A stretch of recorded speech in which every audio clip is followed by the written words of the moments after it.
Assalamualaikum warahmatullahi wabarakatuh. Alhamdulillahirrabbilalamin. Allahumma salli wa sallim ala sayyidina Muhammadin amma ba'du. Adik-adik sekalian, kelas 11 program keagamaan putra maupun putri yang saya banggakan. Alhamdulillah pada kesempatan kali ini kita dapat berjumpa dengan keadaan sehat walafiat untuk KPM daring kita mata pelajaran akhlak tasawuf. Hari ini akan kita lanjutkan materi kita. Setelah di pertemuan sebelumnya kita membahas tentang syariah, definisinya, kemudian hal-hal yang berkaitan dengan itu gitu nggih, secara global tentunya, karena kalau secara parsial atau secara rinci tafsil tentu membutuhkan waktu yang luar biasa lebih lama gitu. Ya, kita membahas sesuai dengan apa yang ada dalam kitab dan itu sangat global. Kemudian hari ini kita akan membahas tentang hakikoh dan juga thoriqoh, dua kata lain selain tadi syariah, ada hakikoh dan thoriqoh yang juga sering digunakan oleh ahli tasawuf atau sufi gitu ya, orang-orang yang memperdalam dunia tasawuf. Nah, apa itu al-haqiqat? Kita simak bersama-sama ya dalam video ini. Al-haqiqah adalah mushtaqatun minal haqqi, diambil dari kata al-haq, al-haqqu. Jadi hakikoh hak itu sama gitu, cuma diambil dari kata al-haq tadi. Nah, artinya apa? Asyai'u idza sabata. Jadi al-haq itu sesuatu yang kalau sudah tetap itu namanya al-haq. Meskipun terjemahan bebasnya kita bisa mengartikan sebagai sebuah kebenaran gitu ya, sebuah kebenaran gitu ya. Akan tetapi kan kebenaran itu kan sudah ditetapkan oleh syariat, ditetapkan oleh syari', yaitu Allah Subhanahu wa taala gitu ya. Jadi terjemahan asli secara lughahnya adalah asyai'u idza sabata, sesuatu yang sudah tetap. Akan tetapi ya terjemah bebasnya bolehlah kita mengatakan sebagai sebuah kebenaran gitu ya. Nah, kemudian fil istilah, adapun secara istilah hakikatul asya'i ay annal haqaiq, secara istilah hakikat segala sesuatu ay annal haqaiqa, atau bahwa sesungguhnya haqaiq itu yajibu an tatawafaqa, harus sama, harus tawafuk gitu ya, harus sama gitu ya. Berarti dalam artian harus sepaket, sependapat gitu ya. Nah, ini lebih tepat dengan ma'a ya, bukan wal waqa'i. Nah, ma'al waqa'i al mawjudati fi hadal alam. Sesuatu, jadi hakikat ini haruslah sesuatu yang tepat, harus sesuatu yang sepakat gitu ya, harus yang sama dengan al-waqa'i, kejadian realitas yang ada di dunia ini. Seperti itu. Kemudian wa tutlaqu 'alal hukmi al-mutabiq. Al-mutabaq. Dan haqaiq ini juga diitlaqkan atau digunakan untuk mengistilahkan hukum yang mutabaq, yang diterapkan seperti itu nggih. Lil waqi', yang diterapkan untuk sebuah realitas atau sebuah kejadian nyata, keadaan yang sesungguhnya.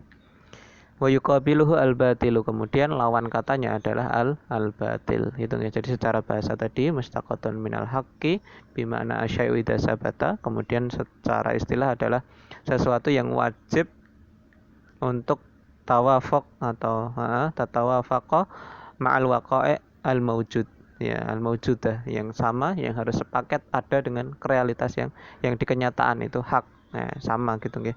Kemudian kadang juga disebutkan untuk al-hukmu al-mutabaq, hukum yang diterapkan lil waqi' pada kenyataannya. Kemudian yuqabiluhu, yang menjadi lawannya adalah al-batil. Jadi hak itu lawannya batil kan gitu nggih. Nah, kemudian wal haqiqatu 'inda sufiyah, ini yang lebih urgen lagi ya, lebih penting. Hakikat menurut para ahli tasawuf, kalau ahli sufi, adalah antarallaha wa huwa al-mutasarrifu fi khalqihi. Anda atau kalian atau kita melihat Allah atau merasa meyakini Allah Subhanahu wa taala. Tentu melihat bukan dalam artian melihat secara hissi dengan mata kita saat ini nggih. Tetapi melihat Allah, wa huwa, dan Allah ini al-mutasarrif, yang berkuasa, yang memiliki kuasa, yang mengatur segala sesuatu fi khalqihi, dalam ciptaannya. Jadi kita meyakini dan ya itu benar-benar seperti melihat. Nah, jadi benar-benar seperti melihat Allah Subhanahu wa taala yang sudah mutasarrif, mengatur kehidupan ciptaannya. Yahdi may yasha'u min khalqihi, Allah Subhanahu wa taala yang memberi hidayah, memberi pertolongan kepada orang-orang tertentu gitu ya, siapapun yang yasha'u min ibadih, min khalqih, yasha' yang dia kehendaki, min khalqihi dari ciptaannya atau makhluknya. Wa yadillu may yasha', dan Allah mensesatkan, membuat tersesat orang-orang yang ia kehendaki. Yaf'alu ma yurid. Ya, kemudian Allah juga melakukan sesuatu itu mayurid, sesuai dengan kehendak atau sesuai dengan keinginannya sendiri. Wa kullu ma dakhala fil wujudi minal khairi wasyarri wal khalwi wal murri bi khalqillah wa bi ilmihi wa masyiatihi.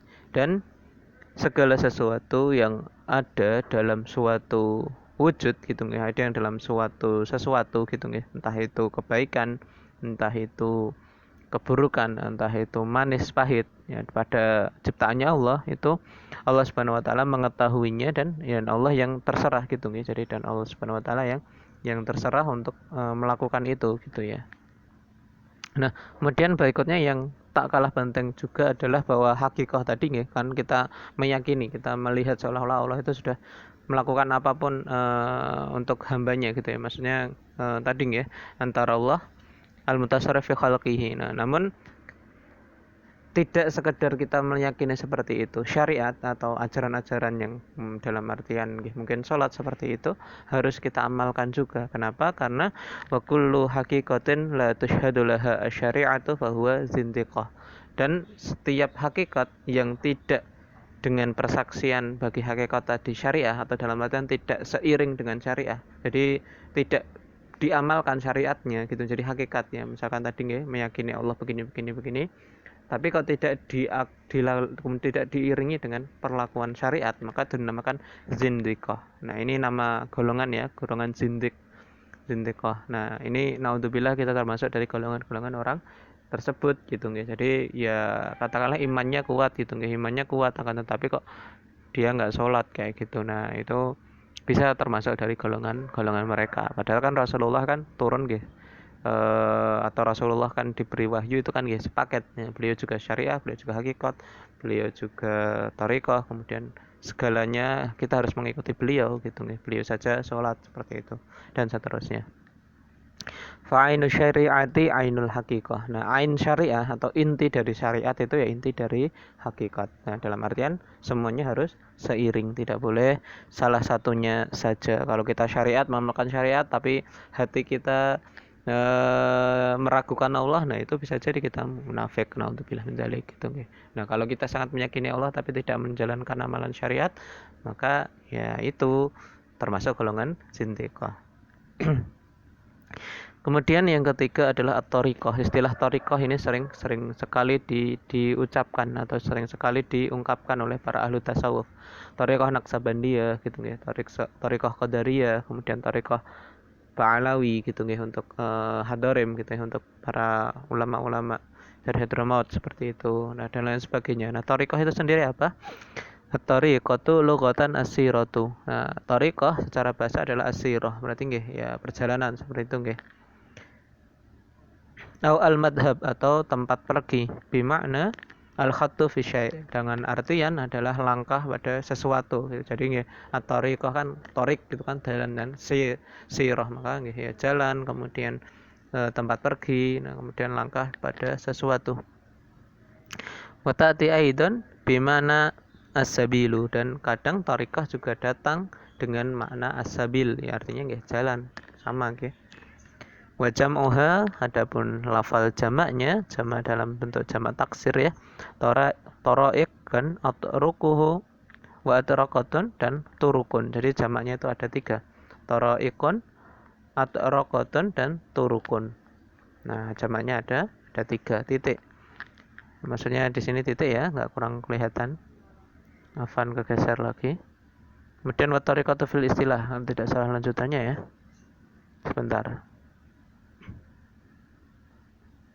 Nah, kemudian at-tariqatu fil istilah sufiyah, adapun tariqah dalam istilah tasawuf atau para sufi adalah ahdun bainal muridi wa syaihi alal iltizamis syirati al-mukhtasati bil mutasawwifin asalikin lil wusul ilal haqiqah adalah ahdun, perjanjian, bainal muridi, antaranya murid atau antaranya seorang yang menginginkan, atau dalam artian memang murid gitu nggih, atau talib gitu. Kalau talib itu identik dengan ilm ya, tapi kalau murid ini untuk dunia tasawuf menggunakan istilah murid gitu nggih. Murid wa syaikh dan syekhnya, jadi perjanjian antara murid dan syaikh alal iltizami sirah, untuk terus-menerus menjalankan amalan-amalan atau jalan al-mukhtasati, yang khusus, bil mutasawwifin, dengan para ahli tasawuf gitu ya. Jadi misalkan ya thariqah ini menjalankan puasa Senin Kamis gitu misalkan ya, maka ya itu perjanjiannya itu ya dia yang berjanji, ini si murid yang mengadakan perjanjian dengan guru tadi, ya dia menjalankan amaliyah itu, seperti itu. Asalikin bil mutasawwifin asalikin, yaitu dengan para ahli tasawuf yang menempuh lil wusuli ilal haqiqah, supaya mencapai ke tingkatan al haqiqah yang di atas tadi nggih. Berarti benar-benar meyakini Allah Subhanahu wa taala al mutasarrif fi khalqihi. Kemudian walaha dhahirun wa batinun. Nah, dan kemudian thariqah ini ada thariqah dhahir dan thariqah batin gitu ya. Fadh-dhahir ma yata'allaqu bi islahil jawarih. Adapun yang dhahir adalah hal-hal yang berkaitan dengan islahul jawarih.